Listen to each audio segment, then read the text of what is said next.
नमस्कार विद्यार्थियों, भूगोल विषय कक्षा 12 में हमें मानव अधिवासों का अध्ययन कर रहे हैं, जिसमें ग्रामीण अधिवासों का अध्ययन हमने पूर्व वीडियो में किया।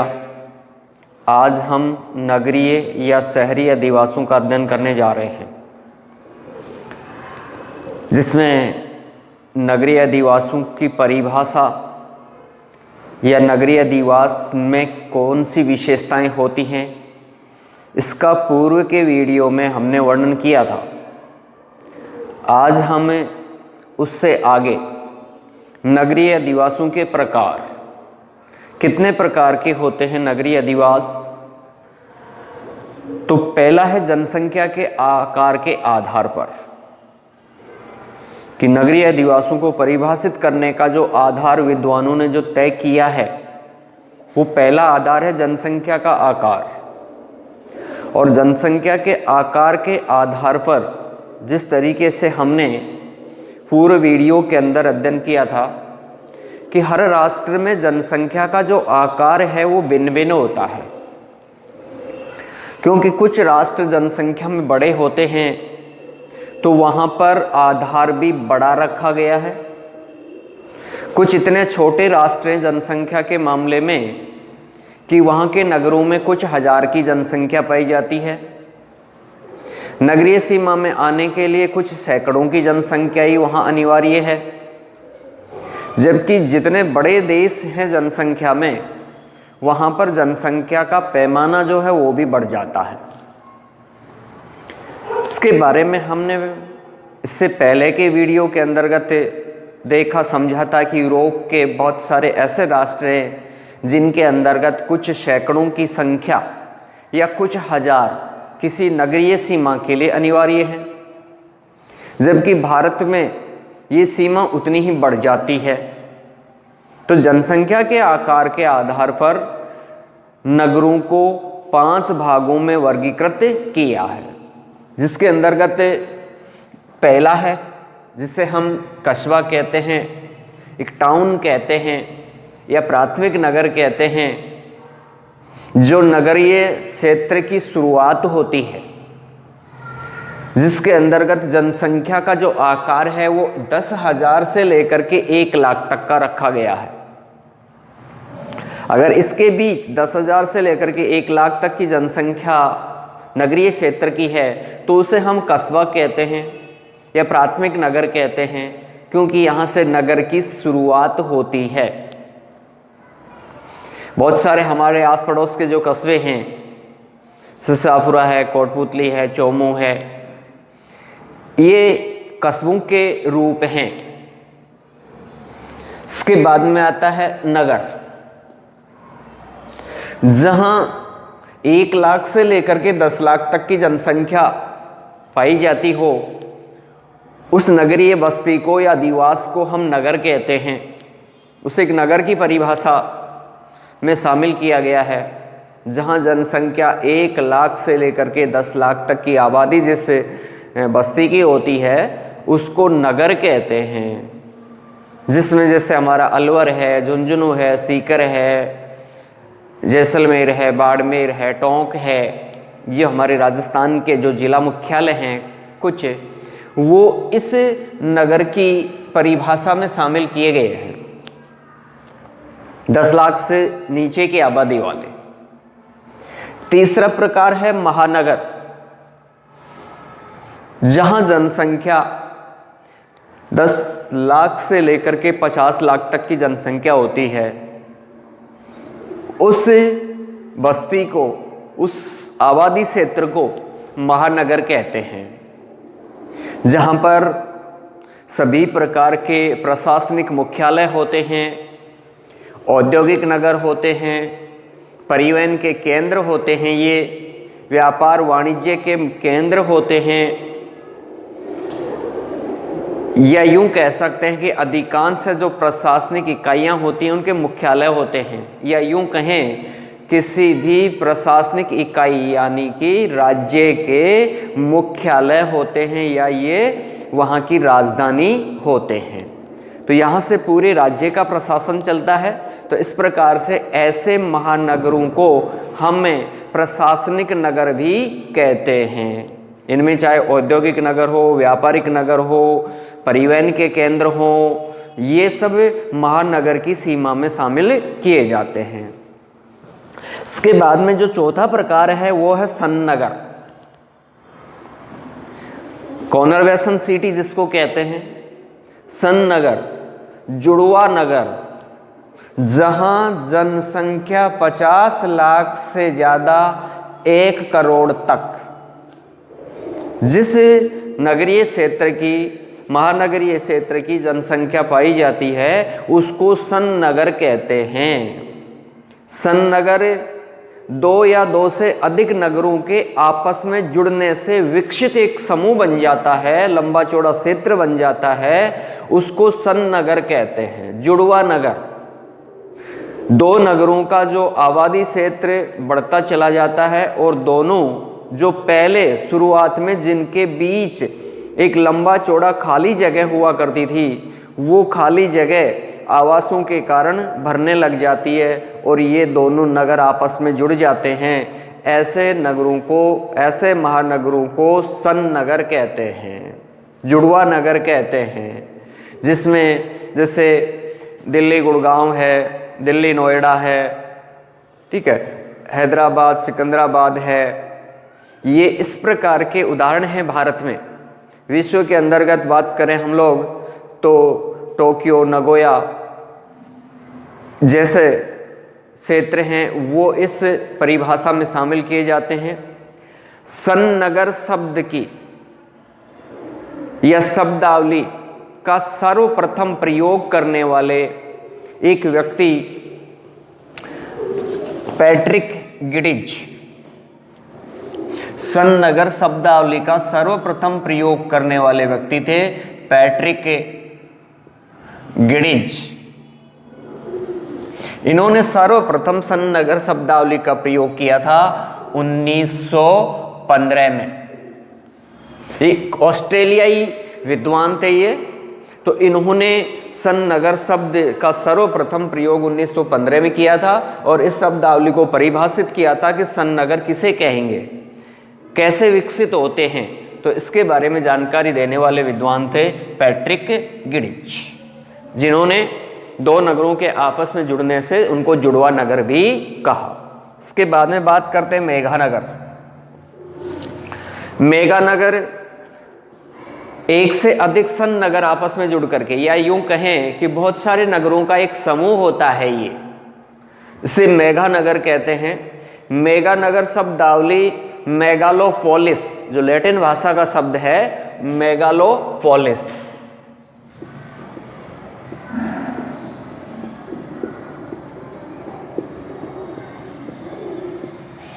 इससे मिलकर के बना है।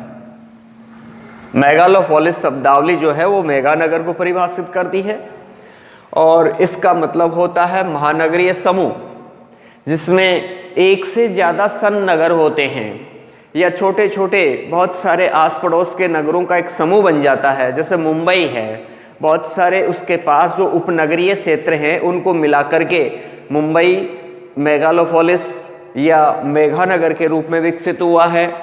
ग्रेटर लंदन है, न्यूयॉर्क है, ये ऐसे विश्व के मेघानगर हैं जो बहुत सारे छोटे छोटे नगरों के आपस में जुड़ने से विकसित होते हैं। मेघानगर शब्दावली की जो मेगालोपोलिस शब्द है, इसका सर्वप्रथम प्रयोग किया था 1857 के अंतर्गत जीन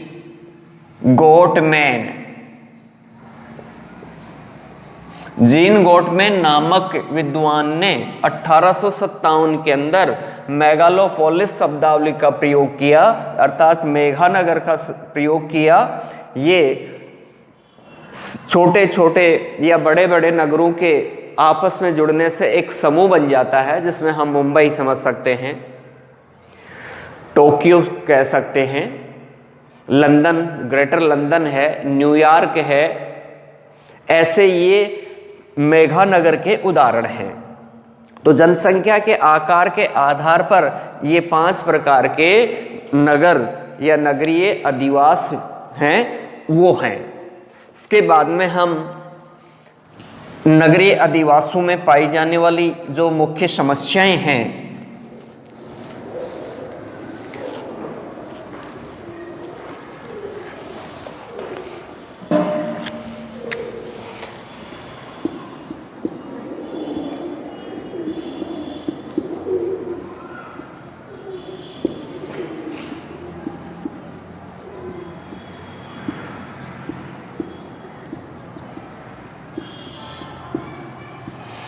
अधिकांशतः हम बड़े बड़े नगरों के बारे में वाकिफ हैं और इन नगरों के अंतर्गत अनेक प्रकार की समस्याएं हैं वो दिन प्रतिदिन बढ़ती जा रही हैं, गहराती जा रही हैं। ऐसी जो प्रमुख समस्याएं हैं उनके अंतर्गत पहली है अनियंत्रित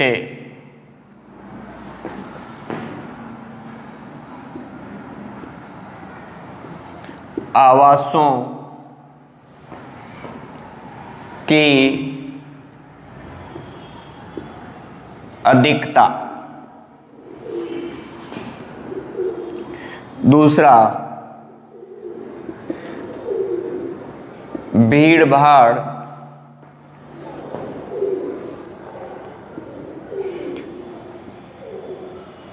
वाले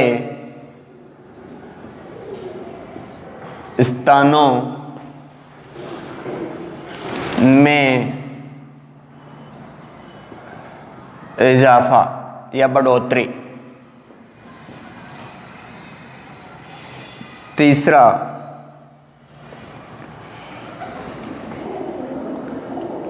परिवहन साधनों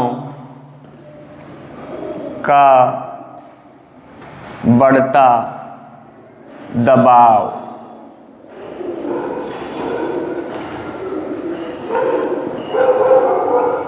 चौथा,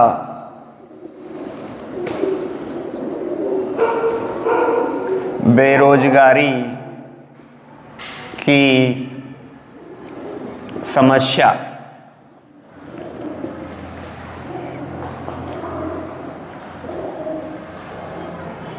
प्रदूषण में बढ़ोतरी। 6, खाद्य पदार्थों की कीमतों में वृद्धि।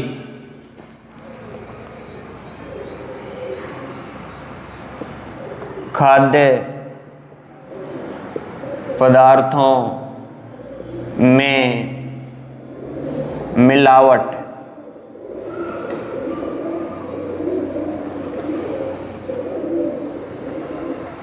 शिक्षा, चिकित्सा सेवाओं पर दबाव। ये मुख्यतः नगरीय अधिवासों की समस्याएं हैं, जिसके अंतर्गत पहला अनियंत्रित आवासों की अधिकता।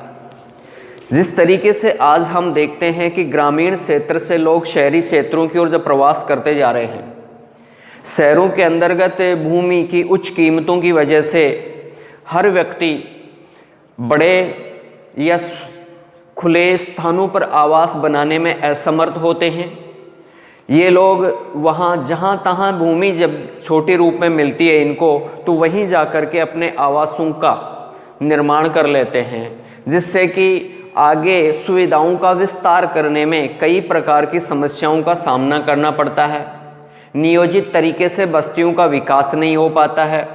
तो इस तरीके से अधिकांश शहरी क्षेत्र के अंतर्गत अनियंत्रित आवास, जिसमें मुख्यतः तंग गलियाँ, छोटे आवास जहाँ प्रकाश की, साफ सफाई की, पेयजल की अनेक समस्याएं, कचरा निस्तारण करने की अनेक समस्याएं होती हैं, तो ये भी एक शहरी क्षेत्रों के अंतर्गत एक बड़ी समस्या है।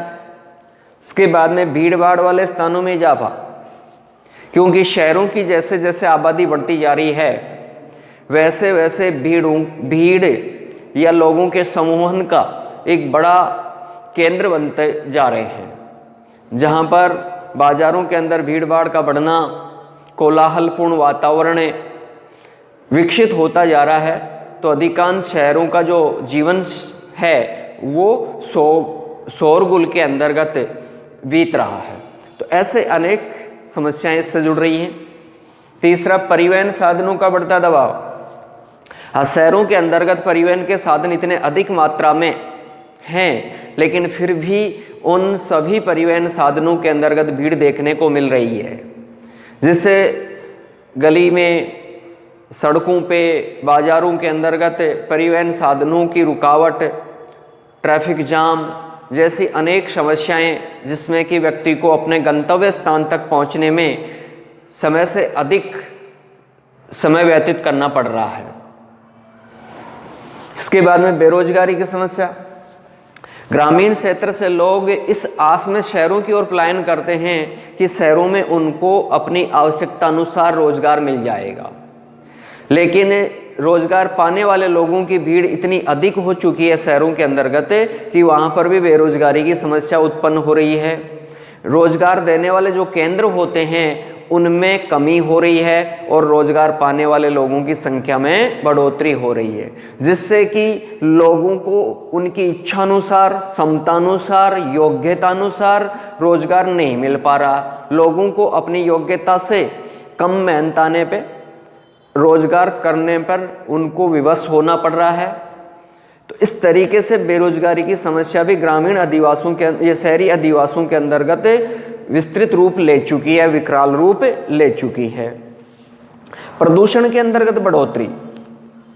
जिस तरीके से परिवहन के साधन, उद्योग, विभिन्न प्रकार का निकलने वाला कचरा, ये शहरी क्षेत्र के वातावरण को इतना अधिक प्रदूषित कर चुका है कि वहाँ पर महामारियाँ इतनी अधिक मात्रा में विकसित होती जा रही है, फैलती जा रही है, जिससे लोगों के स्वास्थ्य पर नकारात्मक प्रभाव पड़ता जा रहा है।